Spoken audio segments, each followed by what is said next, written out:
Welcome to this week's fantastic episode. We have new retro games for you this week with a rare review for the Acorn BBC Model B and the platform puzzle game An Adventure in Time.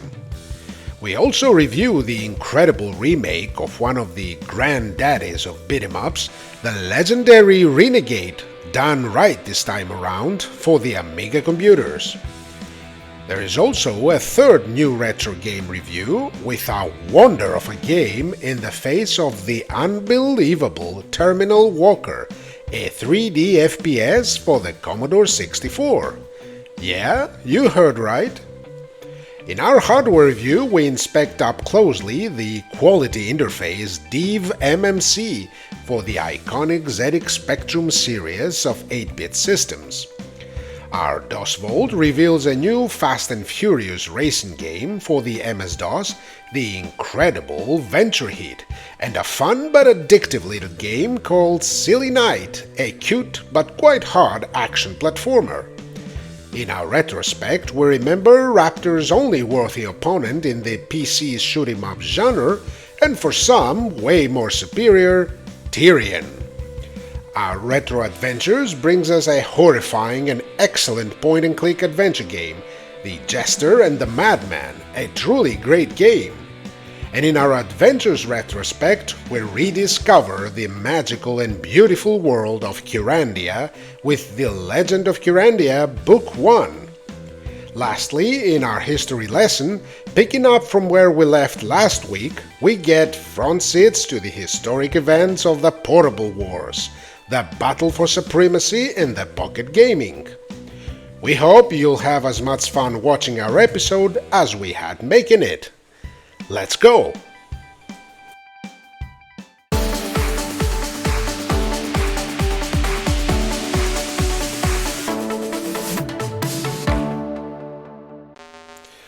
Welcome to our new retro games reviews, and we begin with An Adventure in Time, an action puzzle platformer hybrid for the Acorn BBC Model B by Mark John Lees.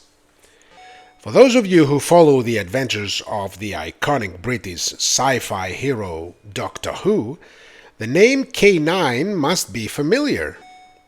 You must lead the Doctor's faithful robo-dog through a series of stages, avoid or eliminate the patrolling Daleks, collect precious artifacts needed to power the TARDIS, and finally make your way to it, where the Doctor awaits.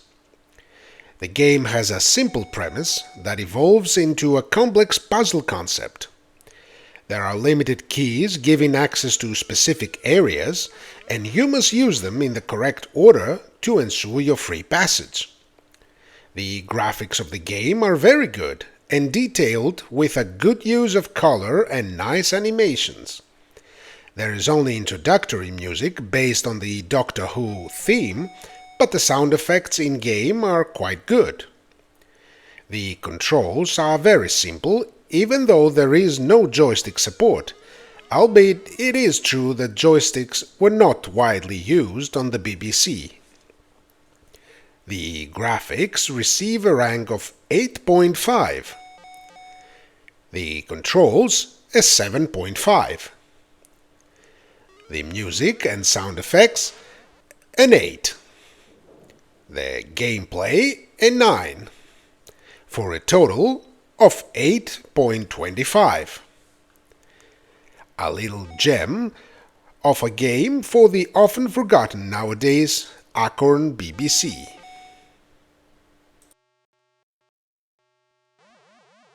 Good luck, kid.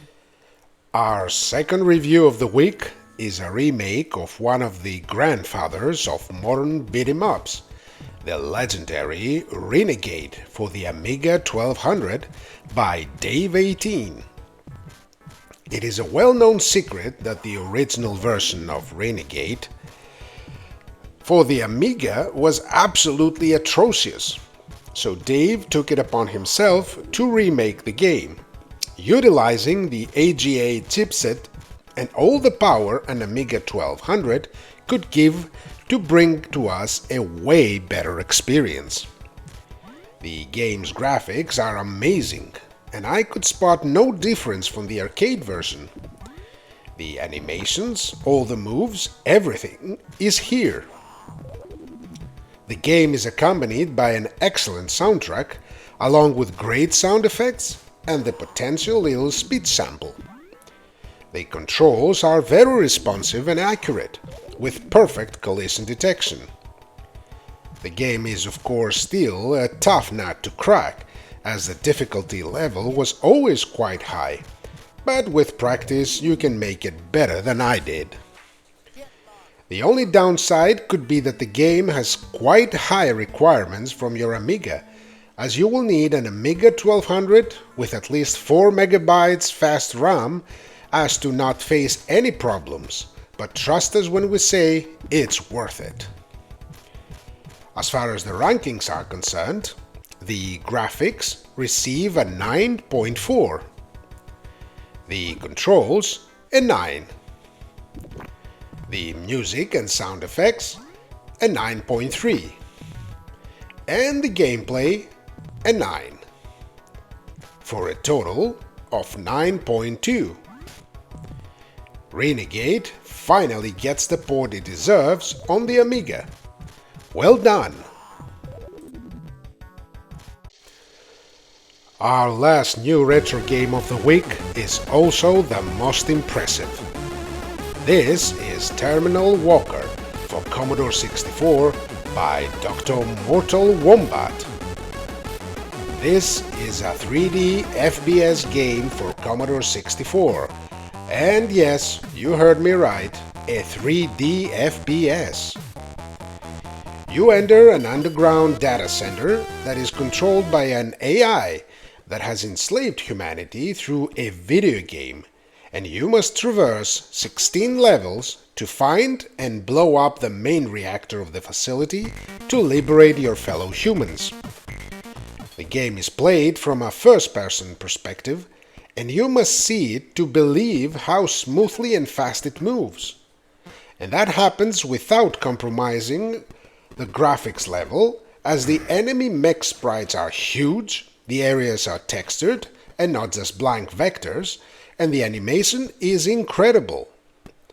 The game is complemented by great and atmospheric sound effects that raise the tension.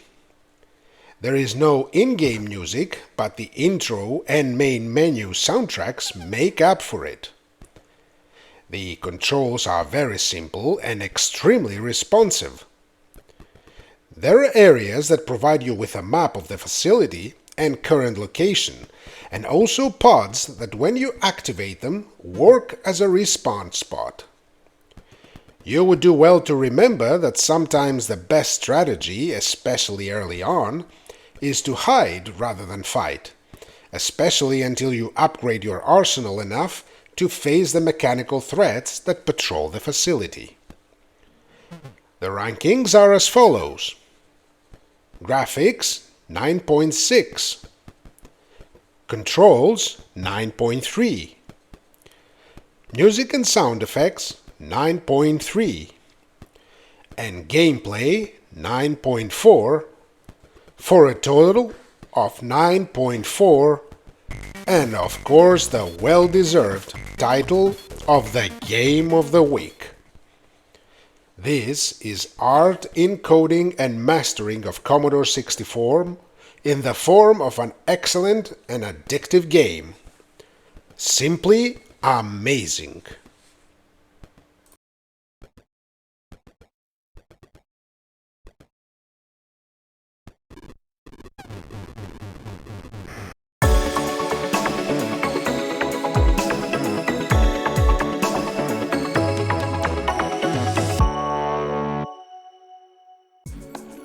Hello, and this is the review of DivMMC that I've been wanting to do for quite some time. This is of course an interface for the ZX Spectrum, the ZX Spectrum 48K plus 128K plus 2 and plus 3 that will allow you to load up quickly and instantaneously ROM backups. It comes with two buttons, and an MMC card. There are also some dip switches for the joystick adjustment. It's a very good and solid construction, very high quality. It's been made by Byte Delight. We will see what these two buttons do down the road. The MMC is a classic SD card containing a micro SD card and the joystick port, and let's go see how it does and what it does. So here we are, and now this is the DivMMC interface, the Pro Mini. It's very well built, as you can see.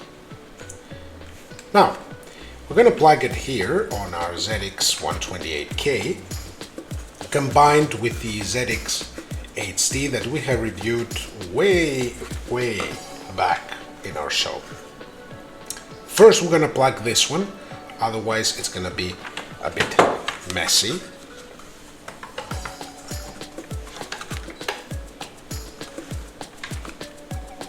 There we go. And now we're going to attach our DivMMC to this one. There it is. Now plug it in the rest of the cables, and let's go see how it does on the screen. Now we have turned on our system. We're greeted by the ZX HD Ready screen. Pushing reset to start. Ooh, there is an introduction to the DivMMC Enjoy interface. This is really cool.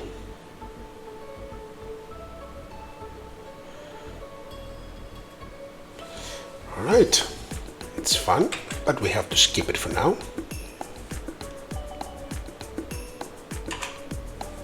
Huh. Alright, now by pushing the blue button we get into the whole directory system,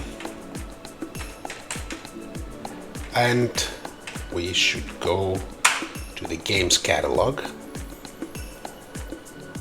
We're waiting for it to read the games. I have inserted many games in the card. So I have separated the homebrew games that I have from all the rest. Let's go to the homebrew catalog first, and let's choose a game from here. Max Stone, and that was instantaneous. Now I think I have set it up on Kempston. I'm not sure. Let's see, have I? Yes, I have. The game loaded up lightning fast. That was amazing. That was truly amazing.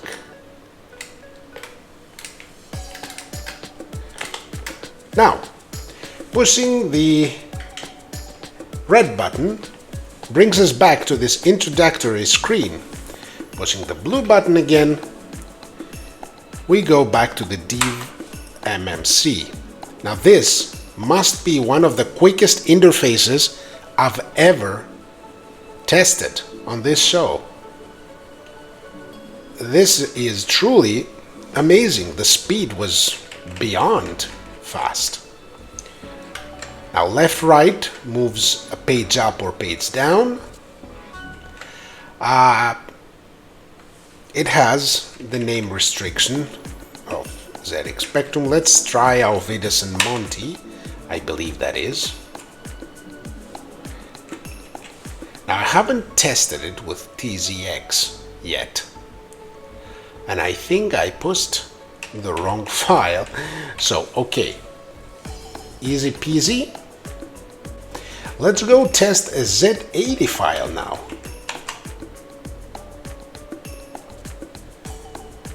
So the Z80 files also work perfectly.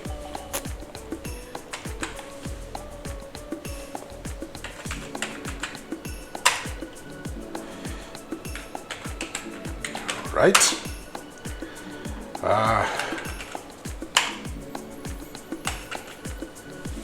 And there we go.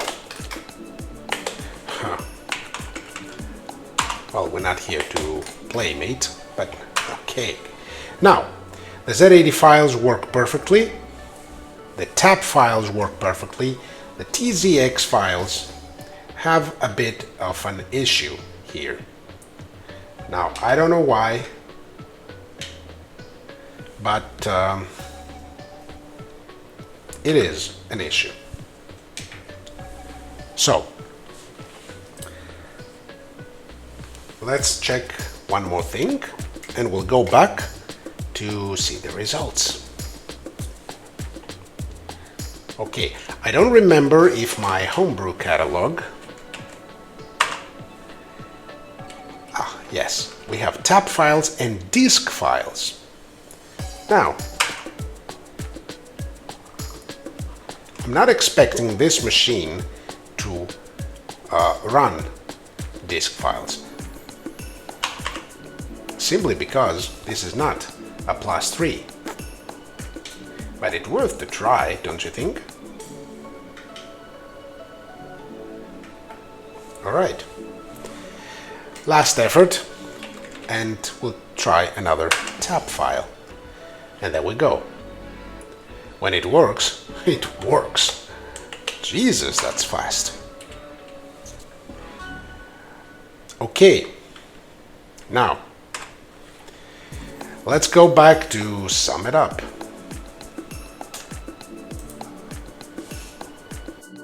Now, this is a great and fast device that I definitely recommend. You do need to pay some attention to the dip switches for the joystick, or you will face problems.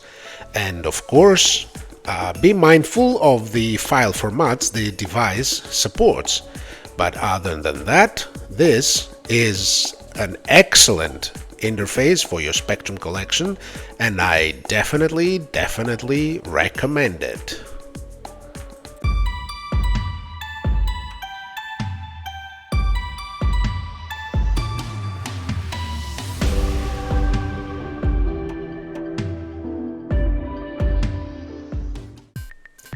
Let's kick off our DOS Vault reviews this week with a new racing game for MS-DOS. This is Ventura Hit by Louis Gorenfeld. The game is a simple yet addictive racing game that has you driving a racing car in a first-person view from inside the vehicle against time and other racers. The concept is based on the classic Outrun gameplay, and it's still fresh even today. There are 6 journeys along different highways for you to try and beat the clock. The game's VGA graphics are really pretty, and the animation is lightning fast. The controls are very responsive, a crucial trait for a racing game, and provide you with speed up, brake, and gear shift keys.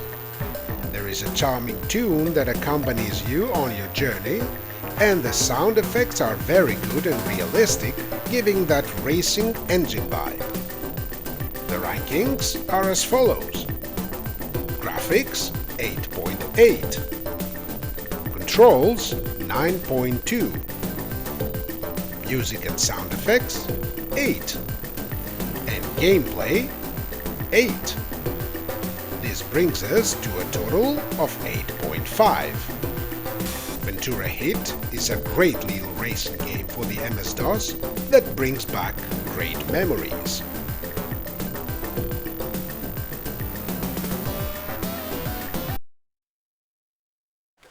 Silly Night is our next guest, and it is an action platform game for the MS-DOS by Pieter AFBU Kratina.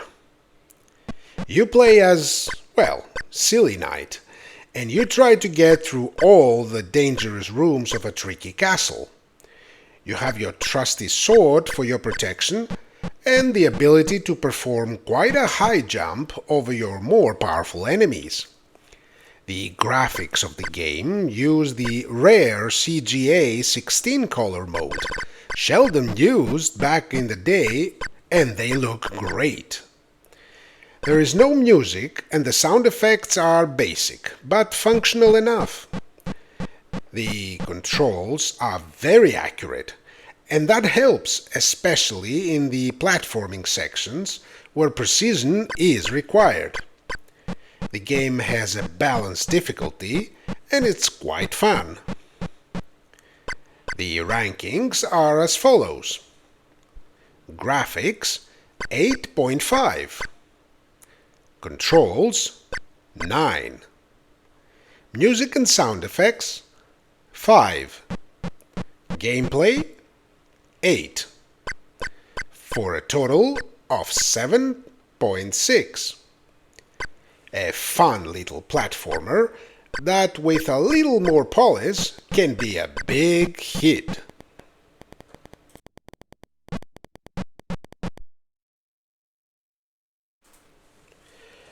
In our DOS Vault retrospect today, we remember one of the few shoot-'em-up games that really showed what the MS-DOS platform was capable of in this game category. This is Tyrian, an amazing shoot-'em-up game by Epic Mega Games. The story puts you in the shoes, or rather cockpit, of Trent Hawkins on a journey of vengeance for the death of your best friend at the hands of an evil militaristic megacorporation named Microsol. You will face wave after wave of enemy spacecrafts and other armies on your way to the heart of the evil corporation. The game is a vertical scrolling shooter with amazing graphics and animation to rival even those of Xenon 2 or Raptor. Before each battle, you can arm and upgrade your ship, initially with a small amount of cash that can get much larger by collecting cash on the battlefield. The game provides 3 difficulty levels and various game modes, prominent amongst them being full story mode and the arcade. The difference between them being that in story mode, you fight through the campaign following the story and upgrading your ship between stages with the money you earned in battle, whilst the arcade mode has you fighting through a series of stages, collecting power-ups as you go for your ship that can be one of 2 different spacecrafts, as the game also provides a 2-player mode. The game's music and sound effects are of the highest quality. There is music only between stages and in the upgrade menus, but the sound effects are so intense that it doesn't really matter anyway. The controls are very responsive and accurate, and the game is best played with a mouse, believe it or not, as it provides the best and fastest experience. The gameplay is addictive and well made, even if it is a bit brutal from time to time. The rankings are Graphics 9.2, Controls 9.5, Music and sound effects 8.9, Gameplay 9.1, for a total of 9.2. Not many shoot-'em-up games graced the MS-DOS platform, but Tyrian is one of the best, and you should definitely revisit it.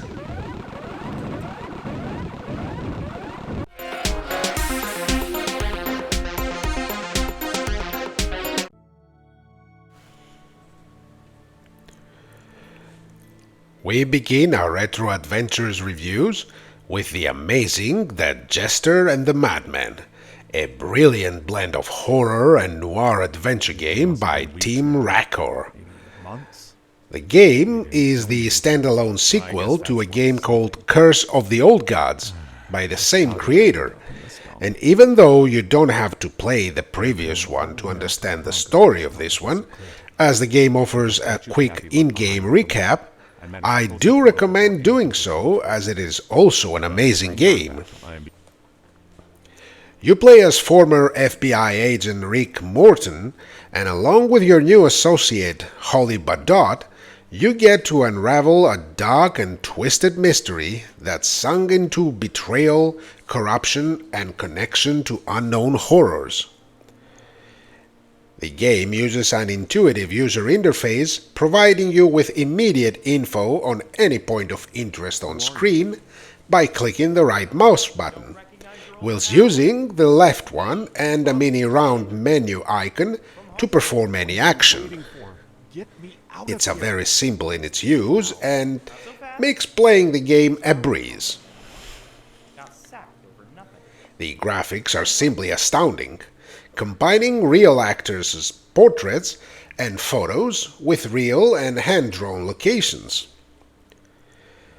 There is also a great amount of animation that works smoothly and gives a Gabriel Knight 2 feeling. The music and speech are excellent, and the voice actors should be commended for their professional performances. The story is intriguing and very interesting, and quickly draws you into its mystery, leaving you wanting more. The puzzles are logical and smart, even if sometimes a bit simplistic. The rankings are as follows.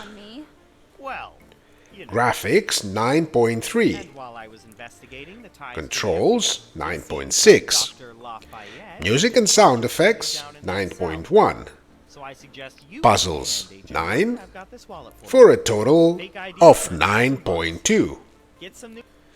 This is an amazing production and a thriller ride of an adventure worth experiencing. Good evening, New York City. This Friday night, residents of the city will have a front row seat to a breathtaking total lunar eclipse. Weather permitting, the moon will... Our retrospect today remembers the game that gave the legendary Westwood Studios the fame of excellent animators and graphics artists early on in their careers. This is the Legend of Kyrandia, Book 1. The Legend of Kyrandia made quite a sensation when it came out. This was a game that took graphics and animation to the next level and showed what the PC hardware could really do in the hands of the right creators. You play as Brandon, a boy dragged into a series of events concerning a decades-old vendetta of the royal family, the twisted court jester that has broken free of his magical prison, and hidden truths of a kingdom. The story is like a good old fairy tale, but with a great sense of humor. The game is funny in a distinct way that puts a smile on your face without forcing it. Has broken free. The graphics, and especially as mentioned the animation, was simply amazing for its time. Please help Brandon. Beautifully hand-drawn environments and characters that show why pixel graphics are considered a form of art. The music is great, and if you play the CD version, there is full speech of the dialogues that are voiced acted on a higher level. The user interface is simple and falls into the classic point-and-click category. The puzzles of the game are quite good, but there are some spots that will give you trouble, because the game expects you to assume some things beforehand, and that doesn't always work for the best. It doesn't ruin the experience, mind you, but it's just that the puzzles are not on the same level as the rest of the game. This is nonetheless a classic game of a wonderful era for the adventure games genre, and Westwood really showed their skills early on, long before the Command and Conquer days. The game's graphics receive a 9.6, the controls a 9.1, the music and sound effects a 9.2, the puzzles an 8, for a total of an 8.9. Undoubtedly, an amazing classic adventure game that fans of the genre should revisit and newer gamers should definitely experience. Hey, the teardrop fits. Wow.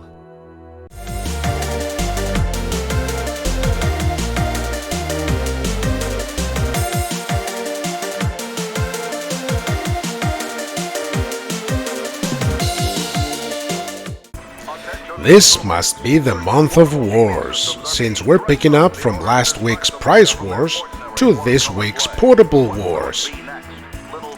Welcome to our history lesson, and today we are going to dive deep into the glory days of the portable wars between four powerful companies and the outcome that changed the landscape of portable gaming, resonating with its results even in today's market. Back in 1987, if you wanted to play your favorite games on the go, there were only two options. Carry an entire installation with you, meaning an overpriced back in those days portable TV, your NES or Sega Master System, or a console of your choice, and of course a power generator. Not really convenient, hey? The second way was to buy one of the various LCD one-game, one-screen handhelds, be it the cheap ones like the Tiger series of handhelds with a dedicated game on its device, or the posh ones like Nintendo's Game & Watch for a bit more polished experience and quality build. It was during that time that the iconic engineer Gunpei Yokoi, under orders from the legendary Hiroshi Yamauchi, president of Nintendo, started development of a device that was about to change the video gaming world.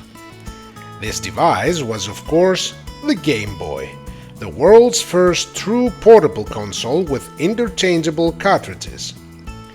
The device was nearly cancelled due to problems with the initial screens chosen for the console, but Yokoi's persistence, despite the fact that Yamauchi had actually did cancel the project, displeased with the screen's quality, and a new green matrix display from Sharp on April 1989, the Game Boy was launched in Japan to a resounding success, reaching nearly 1 million sales by September.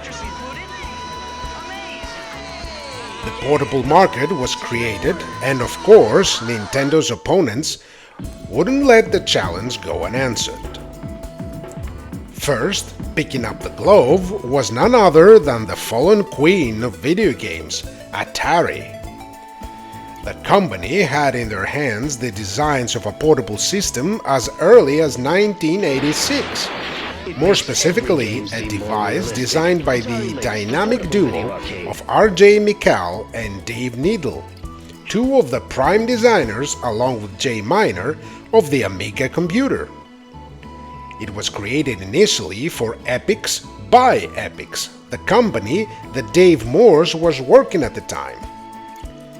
Problem was, Epix did not have the financial resources to fund the manufacturing of a console, and after a deal with Atari and Epix's untimely bankruptcy, the entire Handy project, as was the initial name of the console, passed on to Atari. The console was rebranded as the Atari Lynx, and production began with the finished product hitting the shelves on September of 1989, just as the Game Boy was reaching its first sales milestone in Japan. Atari Lynx's biggest weapon in the portable wars was none other than color. You see, for all its charm and portability, the Game Boy was a monochrome device with a green and black, no backlight matrix LCD screen. The Atari Lynx, on the other hand, was a really impressive device. It packed a backlit 3.5-inch color screen with 160 by 102 resolution, in contrast with the Game Boy's slightly higher resolution screen of 2.5 inches with 160 by 144 pixels, but with no color or backlight. Links could display 16 colors at the same time on screen from an impressive palette of 4,096 colors. Also, Game Boy had a monaural speaker, and you could get stereo sound only through the headphones, whilst the Lynx packed stereo sound speakers, along funnily enough with a mono headphone output. Finally, the Lynx had two more aces under its sleeve. First, the device could display some unique effects for the time, such as zooming and scaling in the form of a distortion sprite effect that resulted in some pretty amazing graphics. The second ace was the fact that the system was the first one to accommodate both left-handed and right-handed players, with the system screen and functionality switched from left to right and vice versa with ease. It would seem that Nintendo had their job cut out for them, but the battle was just beginning. Even though Atari was the former ruler of the video game world, it also had the reputation of bad marketing and mishandling of great products. As such, Nintendo was not really worried about them. Besides, mistakes were already made in Lynx's design that we shall see at the conclusion of the war. There was another company that worried Nintendo the most, one that turned out to be a very persistent thorn on Nintendo's side: Sega. Sega was the other Japanese company that fought for video game dominance. The company had partial success in establishing itself in its homeland market of Japan and complete failure to penetrate the US market that was the major video game consoles market back in those days. So, Sega turned to the only market that had no actual presence of the Nintendo or Atari because of the home microcomputer dominance: Europe. Sega was quite successful in Europe with a Sega Master System, and when Nintendo took a hint of that, it started worrying about their rising power. The funds raised by Master System's European success allowed Sega to develop her own version of a portable system with an entirely new strategy. The Project Mercury, as was the codename of the system, was not designed from scratch. Instead, it was a portable version of the Master System, meaning that it packed quite a lot of power for its size. Therefore, the console had the ability to display 32 colors on screen from a palette of 4096 on a 3.2-inch backlit LCD screen with a resolution of 160 by 144 pixels. The color palette was actually enhanced and bigger than the Master System's 64 colors. It packed a loud, albeit mono sound speaker, but with stereo headphone output, utilizing the popular SN76489 Texas Instruments sound chip, found in various other consoles or computers, such as the Master System or the ColecoVision, to name a few. The system was quite bulky, but that was intentional on two grounds. First, it was designed as to be bigger than the Game Boy, but smaller than the Lynx, sitting amongst them as the perfect in-between solution. Secondly, the design was meant to resemble that of Sega's new console, the Sega Genesis or Mega Drive's controller, as it was known in Europe. The Sega Game Gear, as it was renamed, hit the Japanese market on October of 1990, and the US and European source simultaneously on the April of 1991, and it turned out to be quite the competitor initially for the other two contestants. We would like to say that these are all the competitors, but there was another. You see, back in Japan, the major players in the market were 3, not 2, And the third one was actually the dominant force. And it was not Nintendo, but NEC. The NEC Corporation had taken Japan by storm with its powerful 8/16-bit hybrid console, the PC Engine, sitting at the top of the sales chart and disposing Nintendo from market leader. And now it was about to start a new attack on multiple fronts. Along with the planned invasion of US source, NEC had secretly developed and manufactured a portable version of the PC Engine named PC Engine GT. The system was, as the name suggested, a portable version of the desktop console, packing an incredible amount of power. It was designed with a 2.6 inches backlit TFT active matrix screen, capable of displaying 481 colors on screen from a palette of 512 on a 336 by 221 pixels resolution. It did have, like the Game Boy and Game Gear, a mono sound speaker, albeit on a 6-channel PCM and wavetable synthesis capable chipset that of course gave stereo sound through the headphones. This was hands down a Rolls-Royce of a portable console, but that also came with a Rolls prize as well. The system was renamed Turbo Express for the American market to follow suit with the whole Turbo moniker that NEC used for the American PC Engine campaign. It was never marketed or sold anywhere in Europe, leaving the market out of NEC's reach for good, with the expected impact on its sales, of course. As the battle raged on, now that all the opponents sold their cards, the players were faced with a series of options, but also a series of dilemmas. The marketing from the companies was huge and sometimes extremely aggressive, with Sega especially going straight for Nintendo's throat.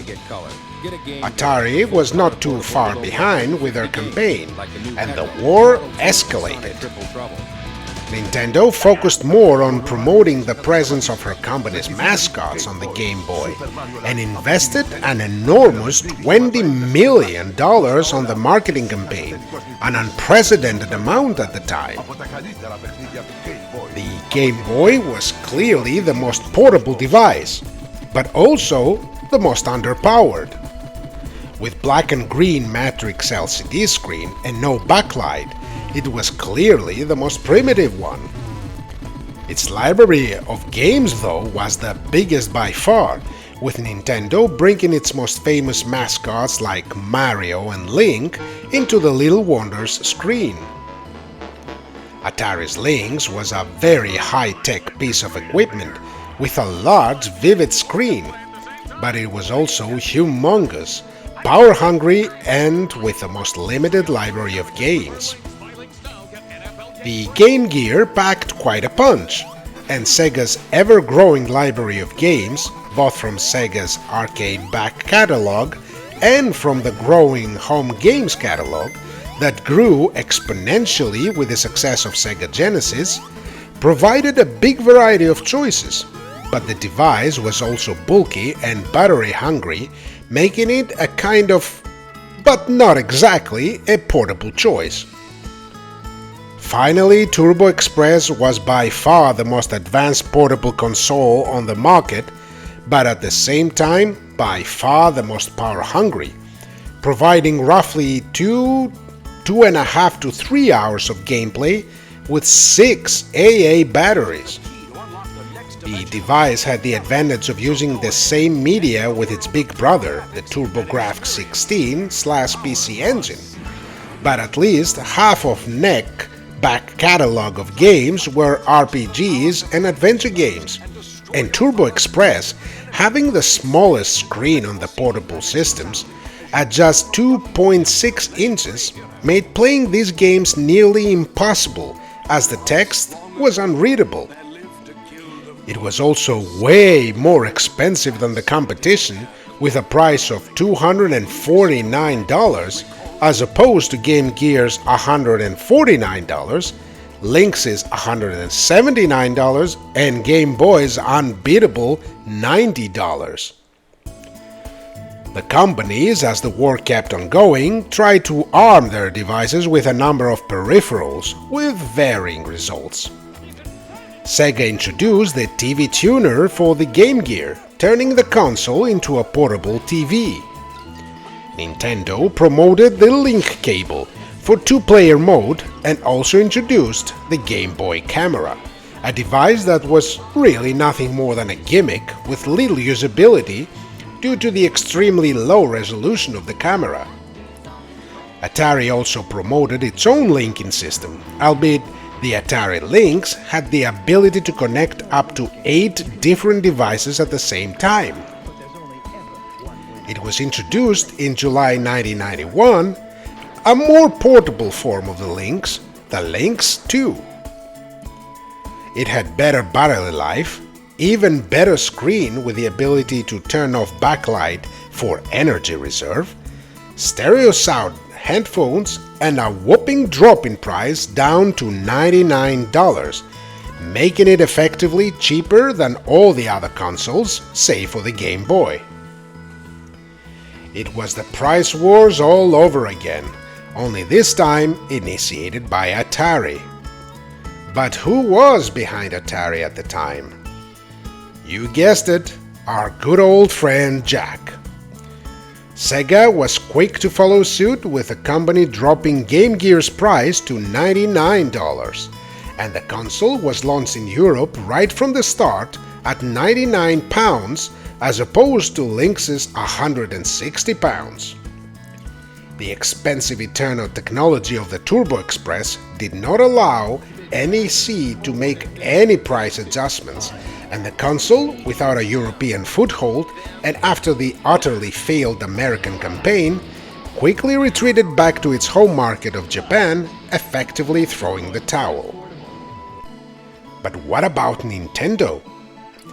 The Game Boy was by far the cheaper to manufacture anyway, as it was the most underpowered, so Nintendo could cut the price by a large margin, even though it was already the cheapest.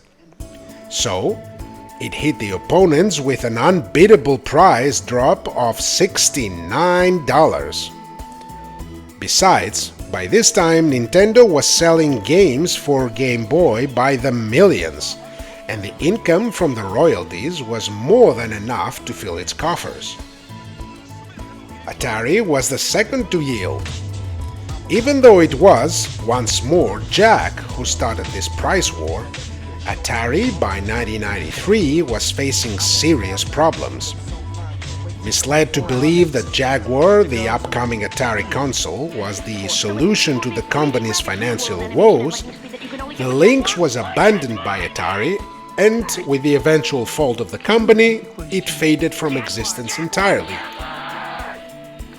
Sega, though, was still at it. For a while, that is. The console kept going until 1997. It managed to reach a total of 10.8 million sales, and that was quite a number back in those days. Well, that is until you compare it to the Game Boy's lifetime sales that reached approximately 87 million console sales. Sega was the only one that managed to make a little dent on Nintendo's portable armor, but this wasn't enough. The Game Gear did make a comeback under license from Sega through the Majesco company in a new form and packed with 10 games during the year 2000, but by 2001 that was also discontinued, marking the final curtain for Sega's Color Portable. Game Boy went on to build a portable empire for Nintendo. It enjoyed a rebirth close to its end-of-life cycle thanks to the unprecedented success of a little game called Pocket Monsters, or Pokémon as it is known. Eventually, it did receive a color version and was upgraded to the Game Boy Advance at early 2000s, until the Game Boy Circle closed finally with the Game Boy Micro in 2008.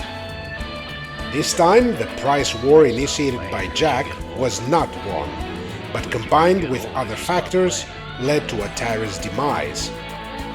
It also made Nintendo the absolute ruler of the portable market, a ruler that would go unchallenged for at least a decade when Sony took a chance against her with a PSP system with varying results, but also failing to depose her. The Portable Wars was an exciting time for the players, an innovative time for the companies, and the best of times for the rising force that was Nintendo back then.